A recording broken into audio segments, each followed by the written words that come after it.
Halo semuanya, perkenalkan nama aku Kamila Isni Ainul Haya. Di video kali ini, aku mau membahas tentang gimana ya langkah-langkah yang diambil Gerakan Aceh Merdeka dan pemerintah Indonesia dalam proses perdamaian, perjanjian apa yang dicapai, dan evaluasi terhadap keberhasilan serta tantangan dalam implementasi. Yuk kita bahas.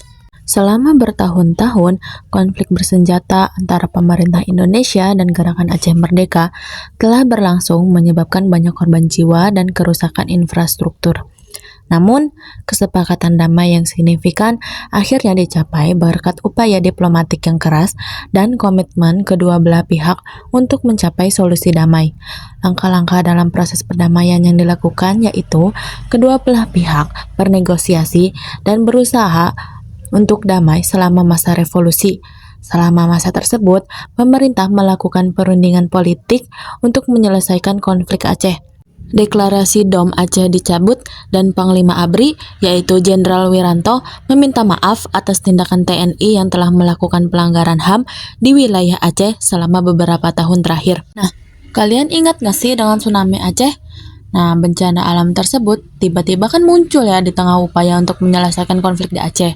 Terus sekitar 130.000 orang tewas dalam tsunami yang jauh melebihi korban perang di Aceh, mengubah dinamika konflik GAM pemerintah pusat di Aceh.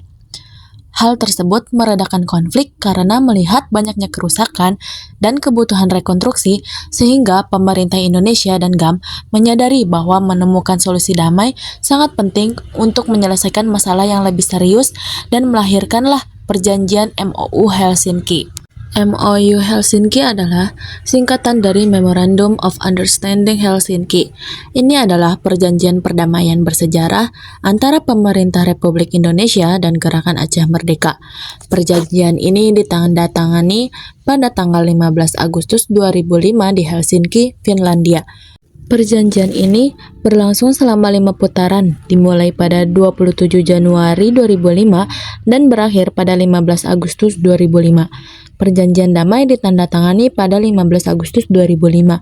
Adapun tim AMM, yaitu Aceh Monitoring Mission, yang bertugas sebagai penanggung jawab untuk memantau proses perdamaian. Tugas utama AMM adalah membangun kerjasama antara kedua belah pihak dan menyelidiki dan mengambil keputusan atas dugaan pelanggaran MOU. Salah satu poin penting yang disampaikan adalah bahwa pemerintah Indonesia akan memberikan dukungan untuk berdirinya partai politik lokal di Aceh dan memberikan amnesti kepada anggota GAM. Pemerintah Indonesia dan Gerakan Aceh Merdeka mencapai nota kesepahaman setelah 5 kali perundingan nota kesepahaman Helsinki. Apa ya isi nota kesepahaman Helsinki? Nah, aku mau sebutin nih beberapa. Yang pertama, ada undang-undang baru akan mengatur pemerintahan Aceh yang akan diberlakukan pada tanggal 31 Maret 2006.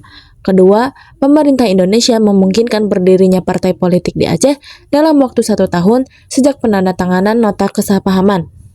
Nah, yang ketiga, Aceh memiliki hak untuk meminta pinjaman di luar negeri dan menetapkan suku bunga yang berbeda dari suku bunga Bank Indonesia. Selain itu, Aceh akan mendapatkan 70% dari pendapatannya dari sumber daya alam. Yang keempat, amnesti dan integrasi. Dalam waktu 2 minggu sejak penandatanganan perjanjian, Aceh akan memberikan amnesti kepada anggota GAM dan tahanan politik. Selain itu, pemerintah akan membantu anggota GAM bergabung dengan masyarakat. Mereka akan memiliki hak yang sama seperti warga Indonesia dalam hal politik, ekonomi, dan sosial. Yang kelima, di Aceh akan ada Komisi Kepercayaan dan Rekonsiliasi serta Pengadilan Hak Asasi Manusia. Yang keenam, dalam hal pengaturan keamanan, pemerintah Indonesia menarik polisi dan pasukan militer non-organik dari Aceh pada akhir tahun 2005, sementara GAM akan membubarkan 3.000 tentara dan menyerahkan semua senjatanya. Perjanjian damai ini telah membawa perubahan signifikan bagi Aceh, namun implementasinya tentu saja tidak tanpa tantangan. Bagaimana ya keberhasilan implementasi MOU Helsinki? Yang pertama, berakhirnya konflik bersenjata. Konflik yang telah berlangsung puluhan tahun berhasil dihentikan sehingga masyarakat Aceh dapat hidup dalam kedamaian dan keamanan. Yang kedua, dalam pembangunan Aceh. Aceh mengalami pembangunan yang pesat di berbagai sektor seperti infrastruktur, pendidikan, dan kesehatan. Dana otonomi khusus atau DOKA telah digunakan untuk membiayai berbagai proyek pembangunan. Yang ketiga, dalam otonomi khusus, Aceh diberikan otonomi khusus yang luas, memungkinkan Aceh mengatur rumah tangganya sendiri dalam berbagai bidang, sesuai dengan kekhasan budaya dan sejarah Aceh. Yang keempat, dalam peningkatan investasi. Dengan kondisi keamanan yang lebih stabil, investasi baik dari dalam maupun luar negeri mulai masuk ke Aceh, mendorong pertumbuhan ekonomi. Nah, untuk tantangannya yang pertama adalah dalam pelaksanaan otonomi khusus. Implementasi otonomi khusus masih menghadapi beberapa kendala, seperti kondisi antara pemerintah pusat dan pemerintah daerah, serta kapasitas aparatur pemerintah Aceh dalam mengelola otonomi. Yang kedua, dalam pembagian kekuasaan. Pembagian kekuasaan antara pemerintah pusat dan pemerintah Aceh masih menjadi isu sensitif, terutama dalam hal pengelolaan sumber daya alam. Yang ketiga, dalam keadilan transisi. Proses peradilan HAM dan rekonsiliasi masih belum sepenuhnya tuntas, sehingga rasa keadilan bagi korban konflik belum sepenuhnya terpenuhi. Yang keempat, dalam ekstremisme. Meskipun konflik bersenjata telah berakhir, ancaman ekstremisme masih ada, terutama dari kelompok-kelompok kecil yang tidak puas dengan kesepakatan damai. Yang terakhir, dalam korupsi. Korupsi menjadi masalah serius di Aceh yang dapat menghambat pembangunan dan mengurangi kepercayaan masyarakat terhadap pemerintah.